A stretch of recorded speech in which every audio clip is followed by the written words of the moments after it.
let's talk about phone and social media addiction and get very honest. Let's get honest. A different background for me today. I'm actually at my parents' house in North Wales, so if you hear two little dogs walking around throughout this video, that is why.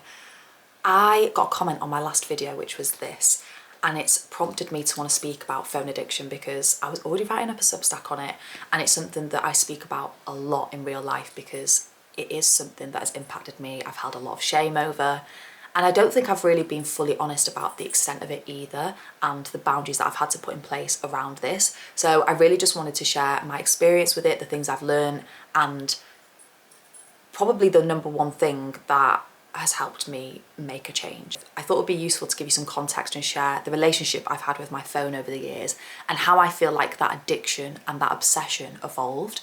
So I started sharing online a very long time ago. It was around 2010. So I would have been like 14, 15. I had a really small beauty blog and I found basically that there were ways to connect and create communities online, and I absolutely loved it. And I've done that in some form ever since. Obviously now I speak much more about well-being and a kind of lifestyle frame and less about beauty, but I always just loved it.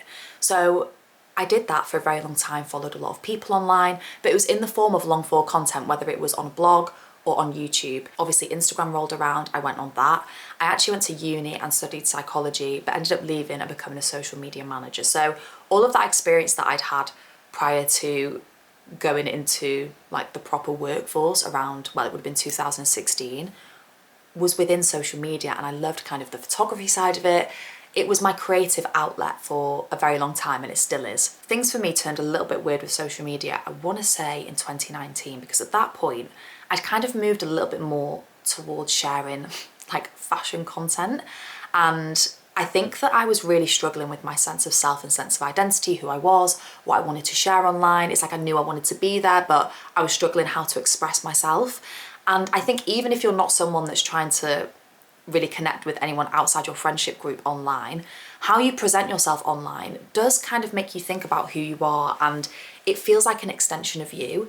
So then I had this thing of like, am I showing up authentically? And what it led to is me kind of being a little bit obsessed about how I presented myself online, and I felt inauthentic with it. So obviously that's quite a big thing to be feeling. It wasn't like my full-time job or anything at this point, but I was collaborating with a couple of brands and I just felt weird. Like I felt weird posting online. And I remember during the pandemic at one point having a 2-week break from it because I just felt like whenever I was journaling or reflecting on my mental health, social media was one of the things that was really making me not feel good. And I think that this was also around the time when video was starting to become a little bit more popular. Obviously I had Instagram stories, and I just felt like I was constantly online. I was going through just a pretty bad time. I felt very lonely, feelings of isolation, anxiety. I was in my early 20s, I was living alone, and yeah, I was just going through a tough time. So I used my phone as a distraction. I would come home from work, I would sit there and just scroll for a whole hour. Then I would feel bad about the fact that I'd done that and beat myself up. And I kind of got into that cycle of using my phone as a way to distract myself, but then also feeling really bad about the fact I was doing it. And I was just kind of addicted to doing that. And that kind of lasted for, I want to say maybe a 6-month period. I had some therapy, I made some changes, and actually I felt like I really worked through that. The second time was probably like a year later in 2020 when we came into the pandemic. Again, I noticed I just felt so overwhelmed by social media and everything that was going on. Obviously it was a really strange thing to live through anyway. And again, I found myself using my phone and social media in particular as a distraction from actually sitting with those thoughts and feelings. This again then happened in 2022 when I was at the brink of burnout and overwhelm and was basically also a workaholic.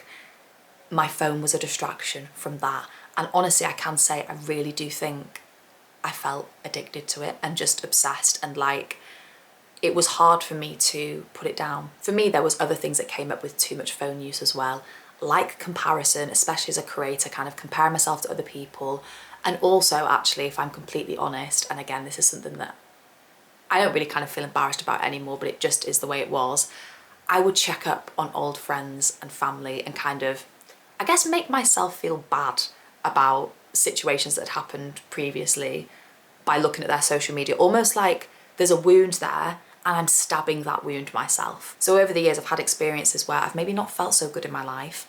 Then my phone has been that source of dopamine to kind of help me feel okay. But then it's also been a double-edged sword, because ultimately that's not how I want to be spending my time, and it doesn't leave me feeling good. I feel like the first time I really got on top of this was the beginning of 2023, so last year. And I realised I really had to get honest with myself that my phone was a very big issue. For years it had been coming up in my journals as something that I just felt really like out of control with. Like I had no control over my time and my use of my phone. There's a really amazing book called Digital Minimalism. I'll leave it linked in the description box. I read that book at a place called Unplugged Cabins, and they invited me there. It was May last year, so a year ago to when I'm doing this video, which is interesting timing. And in that cabin, I spent 3 days doing a full digital detox, so I didn't have my phone at all. And it was interesting because I really noticed how much of a problem the use of my phone was, and how I really needed to make changes, otherwise I just wasn't gonna feel good in my life. Like I couldn't continue to go year after year, seeing that same behaviour repeat itself and that same cycle. So yeah, there was this book called Digital Minimalism in that cabin, and I read it. And it talks about how we have good dopamine and then dopamine that's not so good for us. I basically realised I have to start putting more good things in my life and make a life that is so good that I don't want to reach for this.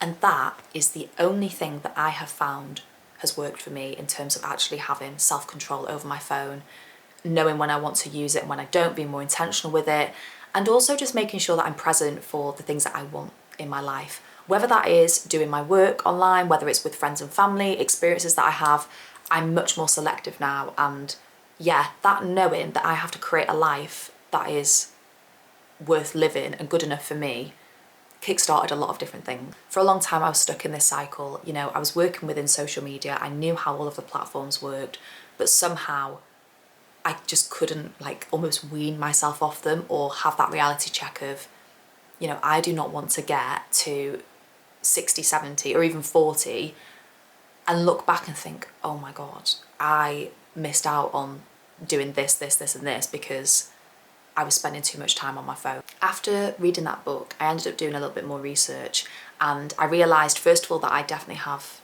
traits of ADHD. I haven't been diagnosed, but there are a lot of things that align for me with potentially being neurodivergent. So that was one thing that I was like, okay, that is something to consider in my life and potentially why I do struggle with my phone and that kind of dopamine from it. Another thing was that my phone was basically acting like a replacement for the things that I felt like I was lacking in my life at any particular time. And it could have been anything. At one point it was a lack of sense of self, another time it's been loneliness, other times it's been anxiety. So all of these mental health, not conditions, but times when I've not felt my best, I've then reached for my phone as a way to like plug that. And it's like I needed to take the plug out, but replace it with something else. In terms of things that I've replaced it with, I really started thinking about active leisure and passive leisure. I'm going to leave a link actually in the description box to a podcast that I listened to by Pandora Sykes, where she interviewed someone. I can't remember the name now of the person, but it was a fantastic interview. And they were talking about something called languishing, which is not a word I'd ever heard of before or a term. And basically this is where you're not depressed, you're not bored, but you're just kind of fumbling through life. And that was exactly me. And that's what led me to wanting to live a more slower and more intentional life, because I was just going through it. Like I felt like I wasn't fully present, I wasn't really active, I wasn't making choices for myself. I was just there allowing everything else to guide me, whether it was my phone, whether it was Netflix, whether it was just the culture that we live in where it's fast paced. I was just within that being taken. Like, you know, when you're in the sea and a wave takes you, it was like I had no control over that situation. And it's when that I realised that I did, and I was looking into like active and passive leisure, that I started thinking about what is it that I could replace this with. So for me, that has looked like spending more time in nature and making an active decision to do that. I went back to the gym, so I started lifting weights again, feeling stronger in my body, going for runs. I made more effort to build community online instead of just passively posting. So I started my Substack, I came back to YouTube, I started reading fiction instead of just purely non-fiction, which has been a game changer for me, and actually why I felt so passionate about starting the Story Social with my friend Molly. And yeah, I just started doing more things with my time. I started painting, I started gardening. I started thinking more about how I want to live in this life. I do not want to just sit and scroll or watch TV all the time. Like, I don't, it doesn't make me feel good. And when I was very honest with myself about that and allowed myself, gave myself permission to make better choices for me, that is where things started to change. And I'm not going to sit here and say that that was easy. It really hasn't been, actually. I've not really been modelled to take care of myself. You know, it's not something that I've ever seen, and it's not really something that is that encouraged. You know, we're told to keep hustling, keep working, not really carve out that time for leisure anymore. And actually making an effort to do that has meant that I've not even had to think about this. To wrap up this video, because I'm aware that I have been rambling, I am going to leave some resources in the description box and articles and podcasts and things that I've just found really interesting and motivating and inspiring on this journey, and other creators that do a really good job of talking about digital minimalism and, you know, reducing screen time, phone addiction, all that stuff. There are also some boundaries that I do try and set for myself. So things like not going on my phone until 8 in the morning, and then making sure my phone's plugged in and charging in a separate room, separate space at 8 o'clock at night. And having that window in the morning and the evening really helps me, first of all, set my intentions for the day and feel more aligned and guided with how I want to show up and move through the world. But then also in the evening, I just don't feel as overwhelmed. Honestly, the amount of content we are seeing online, and I kind of feel I'm very torn on this. I speak about it a lot in person, how I'm contributing to that. And I at this moment in time, I still want to show up on these platforms where they are more fast-paced, like Instagram, like TikTok. I enjoy connecting and sharing on there.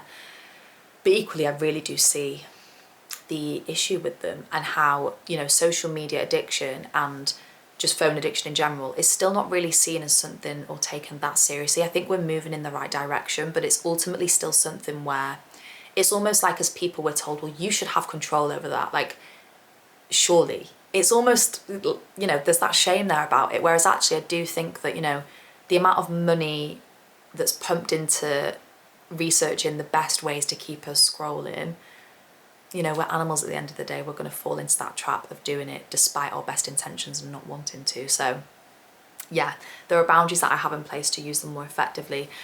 And ultimately, if I'm having a bad day, to delete them. I delete the apps regularly, and it's not because, like, the self-control is there for me now, but also I just know that that would be my tendency to click back on, and I don't think it's a bad thing to say to yourself, you know what, I'm just going to remove it so that temptation isn't even there. I have written a Substack to this as well, so I'll leave a link to it in the description box. Thank you if you got this far. I'd really love to know your thoughts on phone addiction, digital minimalism, if you can resonate with anything that I've shared. If you have any other resources or anything you found useful on your journey of being more mindful online, I would, yeah, be really intrigued to know. I'm really aware that actually I had quite a few years where I really did feel addicted to it. So it's something that I want to manage and keep on top of, and yeah, share openly and honestly about, because I feel like when we have these conversations, it breaks down that shame and really helps us actually look at ways we can move through it. So yeah, thank you for being here. Thank you for watching. If you like these kind of videos around well-being or weekly vlogs, I do weekly vlogs as well, then please subscribe. And yeah, as I said, there's lots of links in the description box, so feel free to dig in there, and I will see you in the next video. Bye.